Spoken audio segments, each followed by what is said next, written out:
মুড়ি ঘন্টের দ্বিতীয় পার্ট। এবার মুড়ি ভাজা হবে আর কি। মুড়ি ঘন্টের একটা পোলার চাল নিয়েছি, এটাকে আমি ভালো করে ভেজে নেব।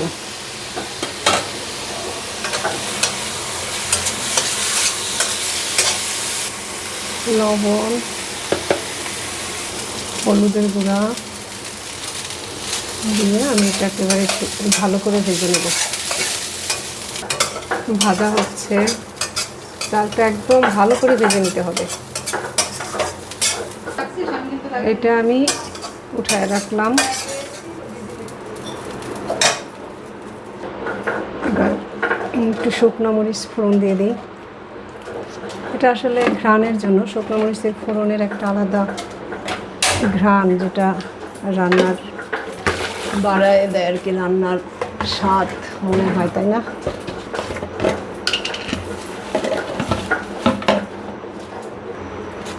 তেজপাতা, এর সাথে একটু জিরা ফোড়ন দিলে ভালো হয়, কিন্তু অনেকে ফোড়নটা পছন্দ করেন না, তাই আমি দেব না।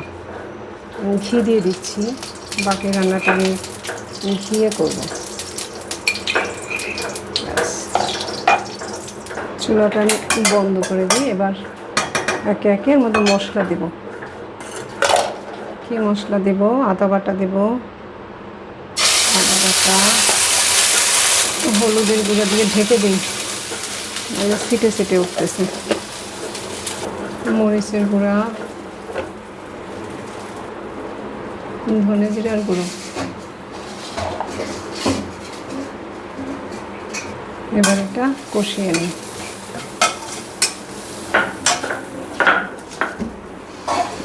একটু চুলা ধরাই গরম পানি দিয়ে দিই।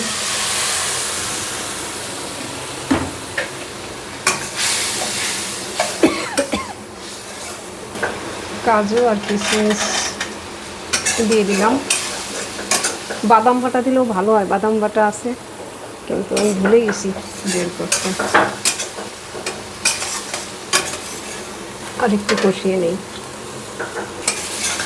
এবার আলু আর মাছের মাথাটা দিয়ে দিই।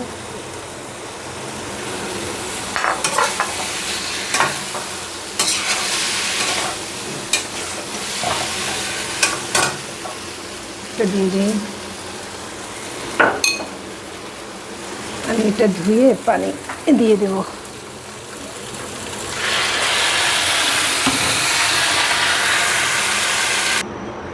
রান্না হচ্ছে মুড়ি ঘন্ট। এর মধ্যে আমি শাহি গরম মশলা দিয়ে দিব। এটা শেষে দিলেও খুব সুন্দর ঘ্রাণ আসে। মাঝখানে দিয়ে দিলাম, আবার শেষে অল্প একটু দিব। এবার ঢাকা দিয়ে দিই, তাড়াতাড়ি হয়ে যাবে। বাস, পরের অংশ দেখাবো অন্য কোনো পর্বে।